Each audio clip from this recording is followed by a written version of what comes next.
వచ్చినందుకు ఒక మీడియా సోదరుడు వచ్చి దాని గురించి వివరణ అడిగితే సౌమ్యంగా జరిగిన వాస్తవాన్ని అని చెబుతూ గతంలో 2 సార్లు శాసనసభ్యునిగా ఈ రాష్ట్ర ఆర్థిక మంత్రిగా పనిచేసినటువంటి వ్యక్తికి ప్రతిపక్షంలో ఉన్నప్పుడు ఒక బాధ్యత కలిగినటువంటి డోన్ ప్రజల తరఫున ఒక గౌరవ ముఖ్యమంత్రి గారు ఒక నియోజకవర్గానికి వచ్చినప్పుడు ఇవ్వాల్సినటువంటి హామీలు కానీ చేసినటువంటి పనుల గురించి కానీ కొందరు ఆయన మీద చేసినటువంటి సమావేశంలో వచ్చినటువంటి ఏదైతే అసత్యమైనటువంటి ఆరోపణ ఏదైతే చేసినారో దానికి వివరంగా చాలా సౌమ్యంగా సభ్యంగా మాట్లాడడం జరిగింది. ఈ విషయాన్ని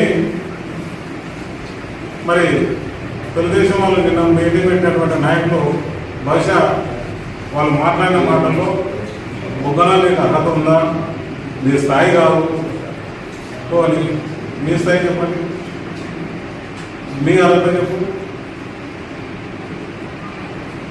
దానికి సమానం చెప్పు.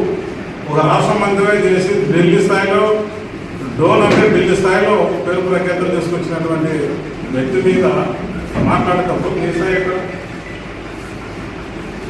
ఒక్కొక్క నాయకుడు మాట్లాడితే తీరు చూస్తే ఏకవచనంలో బుగ్గన రాజరెడ్డి అని ఏకవచనంలో పలు సందర్భాలు మేము ప్రతి మీడియా సమావేశాలు మేము అబ్జర్వ్ చేస్తున్నాం, గమనిస్తున్నాం. ఇదేనా ఈ డ్రోన్కు శాశ్వతంగా 100 సంవత్సరాలు కావాల్సినటువంటి అభివృద్ధి చేసిన నాయకుల పట్ల మీరు చేసేటువంటి విమర్శ మాట్లాడితే ఇదేనా? ఇది సమంజసంగా ఉందా?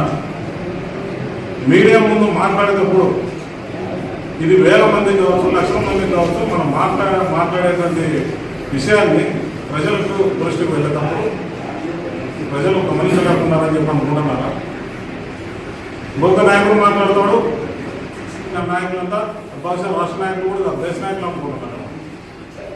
మీరు మాట్లాడిన ప్రతి మాట, మీరు చేసేటువంటి ప్రతి పని వైఎస్ఆర్ పార్టీ కళ్ళు మూసుకొని కూర్చోలేదు.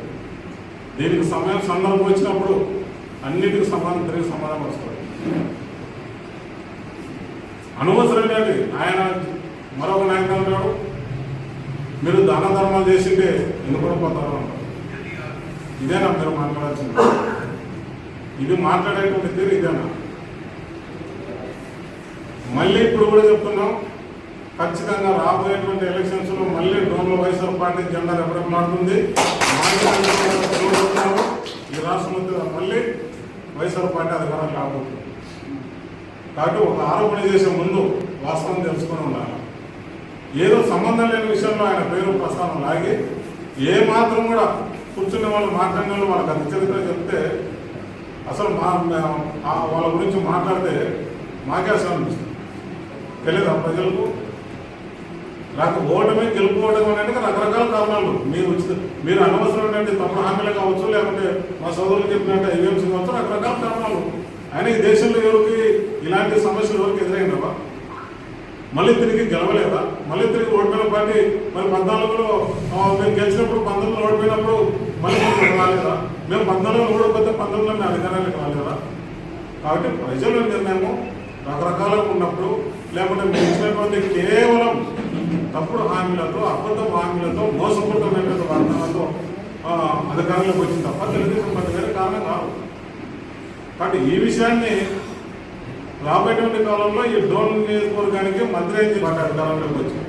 భవిష్యత్తుకు ఒక సంవత్సరం పరిపాలన, లేకుంటే 3 సంవత్సరాల్లో 2 సంవత్సరాల తర్వాత మళ్ళీ ఎన్నికలు వచ్చే పరిస్థితి వచ్చినప్పుడు ఆ రోజు మళ్ళీ మరి అధికారంలోకి వచ్చినప్పుడు వైఎస్ఆర్ పార్టీ అధికారంలోకి వచ్చినప్పుడు వీటికి అన్నింటినీ కూడా సమాధానం చెప్పడానికి సిద్ధంగా